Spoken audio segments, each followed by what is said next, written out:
இந்த பீக்கங்காயும் அந்த முட்டையும் வச்சு இன்னைக்கு பொரியல் பண்ண போகிறோம். வாங்க எப்படின்னு பார்க்கலாம். அப்படியே மறக்காமல் ஒரு லைக் போட்டுருங்கப்பா. கடலை எண்ணெய், கடுகு, கடலைப்பருப்பு, உளுத்தம்பருப்பு, கருவேப்பிலை, சின்ன வெங்காயம், வரமிளகாய். வெங்காயம் நல்லா வணங்கிச்சு. பீக்கங்காய் போட்டுக்கலாம். மஞ்சத்தூள், கல் உப்பு, காய் வேகிறதுக்கே கொஞ்சம் தண்ணி ஊற்றிக்கலாம்.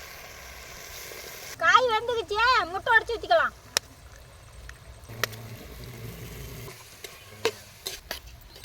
இதுக்கு மேலே கடலக்கொட்டை தூள் போட்டு இறக்கலாம்.